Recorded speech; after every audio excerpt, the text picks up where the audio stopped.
What's up, everybody? Jackson Fuller here alongside Owen Hassell. Owen, we're officially in the double digits of weeks of high school football. It's week 10 of North Carolina high school football, and not the most exciting slate of games to talk about this week. I think for the first time, we don't really have a marquee game, but an opportunity for the favorites to kind of keep taking care of business. And hey, maybe we'll have an upset this week. There are two games that I think you could put the favorites on upset alert. And let's start with one of them. Down in Charlotte this weekend, West Brunswick undefeated, coming off a 17-0 victory over North Brunswick, hosting Topsail. And the Pirates were undefeated coming into Mid-Eastern Conference play. They lost their first two games of the season. They just kind of edged Ashley last week, 24-15. But Topsail's got to feel like they've got a shot in this one if they can find a way to score on that vaunted West Brunswick defense. Yeah, it was just a matter of getting a victory in conference play and just finding a way. It didn't matter who it came against. And we've mentioned all year that actually it's the not giving up philosophy, and it's really easy for guys to start quitting right now. And Wilson Helms has done a great job of trying to rally the troops, so to speak, and say there's a lot to build on this year for next year. Those little victories, once again, I think I've said that probably 45,000 times in some of these videos, and really had that game. Topsail found a way, and again, that's all that matters at this point. And now that gives you that newfound confidence. Have you worked in that running game well enough to have the balance now in time for New Hanover? Well, either now or never. Right. So for Topsail, maybe they're looking ahead to this West Brunswick game last week against Ashley, but the Screaming Eagles defense has been pretty good all year, bar when they gave up 57 points to North Brunswick. It'll be interesting. West Brunswick has, the defense has played great all year. They haven't faced a team that can throw the ball like Topsail. Granted, Topsail, against the best defense that they faced all year, New Hanover, they couldn't give Cody Wallace any time to throw the ball, and so their offense was kept quiet. I think that the Trojans, the thing that they do well offensively is they don't make mistakes. And Coach Hickman he told me after the game on Friday night against North Brunswick, their mindset is end every drive with a kick. Let's either punt it, let's kick an extra point, or kick a field goal. And they don't want any turnovers. They've done a pretty good job with that so far this year. It'll be interesting to see if this game is close or not. And hey, if you're Topsail, you win this game, you've got a shot to be that second automatic qualifying team from the MEC in the 3A playoffs. You'll only be a game behind West Brunswick, and the Trojans still have to play New Hanover. Whereas Topsail will still have to play Hoggard on the schedule, but they've already played New Hanover. So it'll be a good one in Charlotte. Last year, I think you covered that game in Hampstead, and it was a really good game. So looking forward to seeing who comes out in that one. I think West Brunswick's the favorite. Would you agree with that? Absolutely. And again, last year it was a really tight game. That was, again, one of those games that I watched and saw there's something special happening at West Brunswick. I thought that last year, that these guys are just starting to come together. They're learning about their new coach, who obviously is a West Brunswick guy, and things are starting to come together. The guy who did help Topsail pull away from that one, Noah LaValle. Yeah. And he's not there. So I think it's going to be another good game. If that front from West Brunswick can still do West Brunswick things this year and really play havoc with Cody Wallace, which I think it will, that's going to really tell the story. Can Topsail get to 20 points? If they can get to 20 points, they've absolutely got a shot. Who's got the 20? I mean, West Brunswick has given up an average, 3 or 4 points a game? And no one in the MEC has scored more than one touchdown. They gave up 2 touchdowns to carry. But that's still the magic number, I think, for any offense in the MEC. Is you got to find a way to get to 20 points, because then you put the pressure on the West Brunswick offense. Do you try a lot with like screen passes if you're Topsail, try to get Cody Wallace, get the ball out of his hands quickly? I think that. Or is this too much X's and O's here? I don't know. I mean, it's the thing about West Brunswick is we came into the year focused so much on that defensive line, and that it's been great, but man, those linebackers are started making a name for themselves. The secondary, too. It's like there's not really many weaknesses. You're going to have to play good football, and you're not going to really be able to out-scheme a team like West Brunswick right now. I think Coach Hickman made that joke on Twitter. He said he's trying to get college coaches out there. He said, I'm not that. We've only given up about 20 points in 7 games. I'm not that good of a coach. We've got some players down here. So That'll be one to watch. Noah Powers is going to be covering that game for us at TealNoah23 on Twitter Friday night down in Charlotte. I'm going to be at Hoggard for the Vikings home game against North Brunswick, two teams that, their seasons can go a bunch of different ways right now. I think North Brunswick a little deflated after, not being able to score against West Brunswick. They scored 57 against Ashley, 0 against West Brunswick.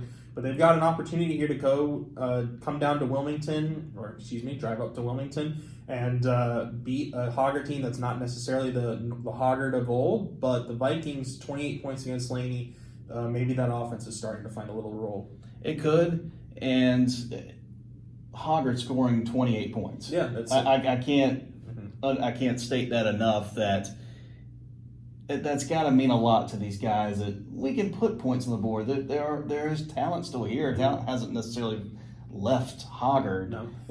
I think some of it's just been a mental block, and now that you got through that you're putting some points together, that's going to make this game a little more intriguing. Running back Jack Thomas had the best game of his season so far. Got over 100 yards. Hoggard continues to do a 2-quarterback system. I don't know if I'm the biggest fan of that usually, but I think with this case, Sam Jones is maybe a better runner. Gabe Johnson's a better passer. They split those guys up early in the game and then hope one of them gets a hot hand at the end. Against West Brunswick, it was Gabe who was in there on the last couple drives. Sounds like Sam had a better game against Laney, but for the most part, Hoggard did its damage running the football against the Buccaneers. I think at a certain time, a coaching staff has to look at things and go, all right, we're not progressing like I think we are. Mm-hmm. We need to make certain changes. Is it going to look great to everybody? No, because you can't please everybody, and that's not your job. Your job is to try to win games. And let's look at some different options here. If we have this personnel to do this to do that, let's maximize that. And if you're Hoggard, you've had some guys injured. You've had things change before the year started with coaches leaving. All these different things have happened that you're going to have to try to, I guess, work on the fly a bit. And maybe that's what Hoggard's done the past couple of weeks to shore up some places and get ready for the stretch run and get into the postseason. And the defense continues to be good. Look, if you're Hoggard, you don't control your own destiny quite yet, but if your friendly rivals at New Hanover can beat West Brunswick, not this week but next week, then that Hoggard-New Hanover game, you have an opportunity if you win out to force a 3-way tie for the conference championship. The Vikings still have a lot to play for, so I don't think they'll be looking past this North Brunswick team at all. I know they got shut out by West Brunswick, but the Scorpions are much improved this year under Brian Davis, and they've shown they can score 57 points on an Ashley team that Hoggard only really mustered, I think, 14 maybe? Yeah, 14, because it's 14-0. So I think that's going to be a really good game, probably maybe the closest game in the area this week. Let's quickly jump to the other two. Ashley at New Hanover. I'm calling it's homecoming for New Hanover, and it's not homecoming in a sense for Dylan Dimmick, Jaheim Marshall, and Mackay Stanley because they're not going to Ashley, but they get to face some old friends. All three of those guys have some prior runs with the Ashley Screaming Eagles. I think I'm sure Mackay is going to want to have a really nice game against his old team on Friday night. Yeah, I think Mr. T said it best in Rocky 3. What's the prediction? Prediction, pain. Yeah. Maybe not so much. I don't think New Hanover will sit there and try to add style points or anything of that level, but it's just another game with your Ashley just to keep the faith. I guess could be. You've been on Ashley all year, so you think this game might be not on Ashley, but you've been happy or you've seen signs of progress. You've said weekends like the Hoggard game that they've got a chance. You think this one could be a blow? I'm not saying any chances here. No, New Hanover wins this game and wins handedly. It's not that. I just keep harping on the fact that if you're first-year coach of the school and there are a lot of things you're having to work out, you probably just got like a laundry list of ideas of what to do, the whole, quote, change the culture mentality. And I would like to think at the end of the year, you look at that list and say, what have I been able to check off? Mm-hmm. Can I say I've checked off 20% of this, 30% of this? You're not going to check off 100%. Probably not 90, 80, 70, because the ultimate factor is try to win ball games. Right. And obviously you have not won a ball game. But what have you been able to check off to say there's progress, there is movement in the right direction? Will there be something in that game that you see that, hey, this kid got this play, we've been running this play in practice so many times, and he's had such trouble with it. This is all we have, though. This is our guys. And now he made that move. Yeah. He made that move to the outside to catch that runner. Or there's just so many small factors that all coaches look at, but I would think even more so when you're trying to build a program. First-year coach building a program, yeah, absolutely. And then for New Hanover, this is the last kind of game where you can say, all right, we got to get past this one, and then it's West Brunswick at home, Hoggard on the road to close the season. So I look for the Wildcats to try and keep everybody healthy and get a win here, and then it's all focus ahead on those two final games that'll determine the Mid-Eastern Conference Championship. Last game is South Brunswick at Laney. Two teams kind of headed in the same direction right now. The Cougars haven't won an MEC game. Laney's dropped all of them since upsetting Topsail the first night of the Mid-Eastern Conference play. Both teams trying to build some momentum. Two teams with, young guys in critical spots. At quarterback for South Brunswick, it's a first-year starter, junior Roman Dilgard. Laney's got young guys all over the offensive and defensive line. So two teams looking for a little bit of momentum, I think, when you close the year. The football story I'm actually writing this week for our preview is just kind of what does each team in the Mid-Eastern Conference want to see from the final 3 weeks of the regular season, whether that's for this year, winning a conference championship like Western New Hanover, or building to next year. And I think, for Laney, you have South Brunswick, you have North Brunswick, and you have Ashley to close the season. You want to build some momentum to finish off this regular season. Yeah, because a lot of it with these two schools is the future. You just mentioned a lot of young players on both teams, and Laney probably has the most favorable schedule, maybe of any Mid-Eastern Conference team. Left, yeah, definitely. I mean, they've got 3 very winnable games. Yeah, so that's the other part about this. And if you're a Shad Yeoman, it's what are we going to do to go into next year? Yes. Mm-hmm. And it seems like the last couple of years, Laney has done that. I'm not even saying necessarily won the last 3 or 4 games, right, but they have finished strong. They have been right there with some opponents that they were predicted to lose to, mm-hmm, and have at least made a run to where they got into the postseason. Maybe we're like an 8-9 seed, whatever, but they made the postseason with a late push. And, of course, eventually fans are going to say, hey, why can't you do that early push and middle push and put everything together? But there is that in-line reasoning of a young team this year. Showed its potential against Topsail.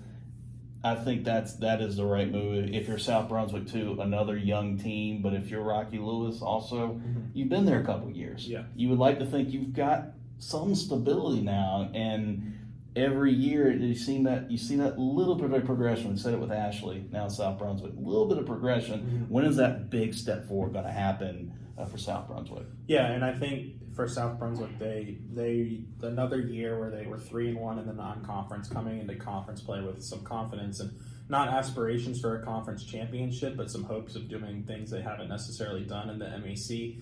And it hasn't happened yet, but you got an opportunity here to go on the road and be a 4A school. Both of these offenses have struggled in the MEC play. I mean, Laney, they did score, I think, 28 on Topsail, but since then they've played 3 good defenses, Hoggard, New Hanover, West Brunswick, but they haven't got that offense has slowed down. It'll be interesting to see if either offense can maybe pick it up a little bit as they close out the year. Lastly, just want to quickly talk about Wallace Rose Hill hosting Clinton.